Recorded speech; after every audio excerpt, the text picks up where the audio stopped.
ಮಲಪ್ರಭಾ ನದಿಯಲ್ಲಿ 3 ಬೈಕ್ ಪತ್ತೆ. ಅನುಮಾನಾಸ್ಪದ ರೀತಿಯಲ್ಲಿ ಬೈಕ್ ಪತ್ತೆಯಾಗಿದೆ ಮಲಪ್ರಭಾ ನದಿಯಲ್ಲಿ. ಬೈಲಹೊಂಗಲ ತಾಲೂಕಿನ ನಯಾನಗರ ಬಳಿ ನದಿಯಲ್ಲಿ ಈ ಒಂದು ಬೈಕ್ಗಳು ಪತ್ತೆಯಾಗಿರುವುದು. ಸೇತುವೆ ಮೇಲಿಂದ ಬೈಕ್ ಎಸೆದು ಹೋಗಿದ್ದಾರೆ ದುಷ್ಕರ್ಮಿಗಳು. ಬೈಕ್ ಕದ್ದು ಕಳ್ಳತನಕ್ಕೆ ಬಳಕೆ ಮಾಡಿಕೊಂಡಿರುವಂತಹ ಶಂಕೆ ವ್ಯಕ್ತವಾಗಿದೆ.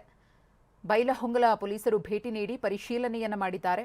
ಗಮನಿಸ್ತಾ ಇದ್ದೀರಿ, KA 25E G1459 3 ಬೈಕ್ಗಳು ಪತ್ತೆಯಾಗಿದೆ. ಆದರೆ ಇದರ ಹಿನ್ನೆಲೆಯ ಬಗ್ಗೆ ನೋಡೋದಾದ್ರೆ ಪ್ರಾಥಮಿಕವಾಗಿ ಸಿಕ್ಕಿರುವ ಮಾಹಿತಿಯ ಪ್ರಕಾರ ಯಾರೋ ದುಷ್ಕರ್ಮಿಗಳು ಈ ಬೈಕ್ಗಳನ್ನು ಎಸೆದು ಹೋಗಿದ್ದಾರೆ ಅಂತ. ಇದು ಕದ್ದಿರೋ ಬೈಕ್ಗಳನ್ನು ಬಳಸಿಕೊಂಡು ಕಳ್ಳತನ ಮಾಡ್ತಾ ಇದ್ರಂತೆ. ಪತ್ತೆಯಾದ ಬೈಕ್ಗಳು ಚಿನ್ನದಂಗಡಿ ಕಳ್ಳತನಕ್ಕೆ ಬಳಸಿದ್ದು ಗೊತ್ತಾಗಿದೆ.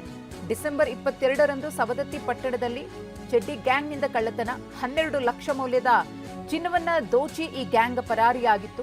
ಕಳ್ಳತನಕ್ಕೆ ಬಳಕೆ ಮಾಡಿದ್ದ ಬೈಕ್ಗಳು ಇವತ್ತು ನದಿಯಲ್ಲಿ ಪತ್ತೆಯಾಗಿವೆ.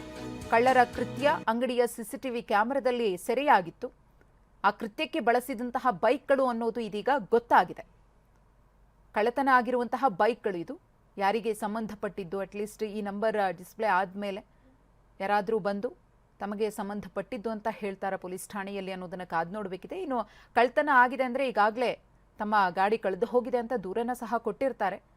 ಈ ಪ್ರಕರಣವನ್ನು ಮತ್ತಷ್ಟು ಭೇದಿಸಬೇಕಿದೆ ಪೊಲೀಸರು. ಈ ಕಳ್ಳರು ಯಾರು, ಏನು ಕತೆ ಅನ್ನೋದ್ರ ಬಗ್ಗೆ ಪತ್ತೆ ಹಚ್ಚಬೇಕಿದೆ.